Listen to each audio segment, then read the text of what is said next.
I have a question for you. What is more frightening, retirement or death?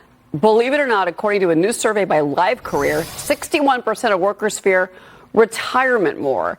Respondents cite cost of long-term care, making poor investment decisions, and struggling to adapt to a new lifestyle as some of the reasons for their heightened fear.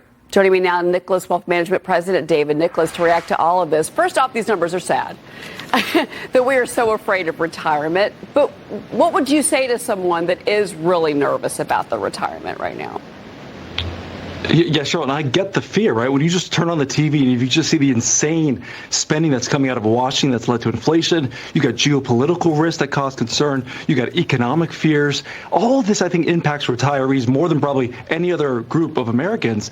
So while it's exciting to think about retirement, it's also scary because one day your income's going to stop. And so the big thing is you just have to have a plan. I am shocked. We see it every day at our firm, Cheryl. How many people are about to retire? They just don't have a plan, meaning you need to know exactly where your income is coming from in retirement. What does that monthly income look like?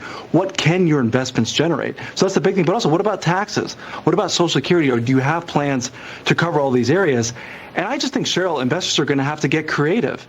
Interest rates are coming down. So we had this brief moment for a few years where you could buy CDs and treasuries and bonds and sit back fat and happy. We're probably going to have to get creative, meaning look at options producing funds. We have a fund, GIX, that does that, that produces a pretty nice yield, 24%.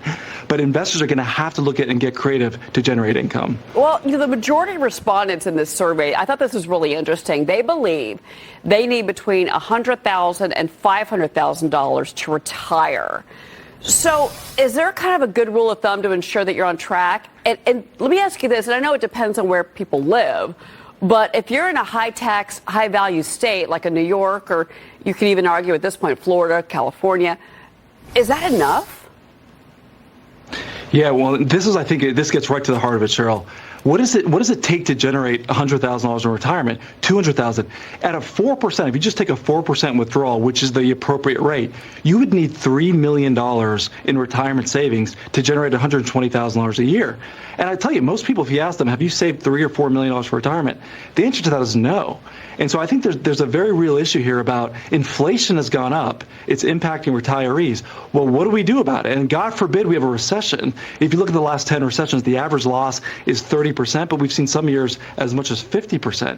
So I always say you've got to make sure that when you're maxing out your 401ks or your IRA contributions every year, but when you get to retirement, that number has to make sure you can meet 80%, replace 80% of your expenses. So you can back into that math. But for most Americans, it's going to be over $2 to $3 million that they're going to need just to be able to retire and maintain their lifestyle.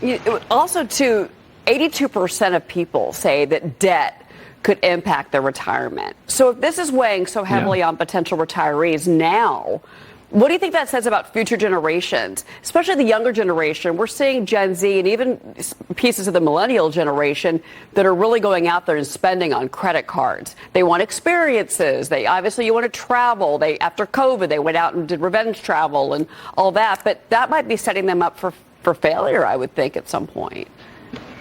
No, that's right. And again, I feel like over the last 4 or 5 years, there's been this sentiment, the government will take care of you.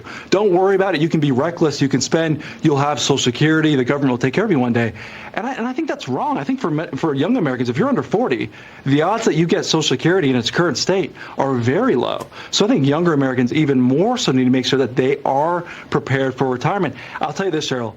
For those of our clients that have paid off their house before retirement, I've yet to find one that hasn't been able to retire comfortably. So I always say one of the real tricks of being able to retire, if you can pay off your primary residence within 5 years of retirement, most investors are set. So that's a good goal that if you can attain, you should be okay in retirement. Interesting. I'm taking notes as we speak.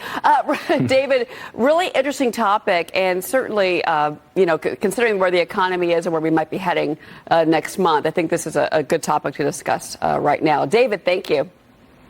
Yeah, thank you, Cheryl.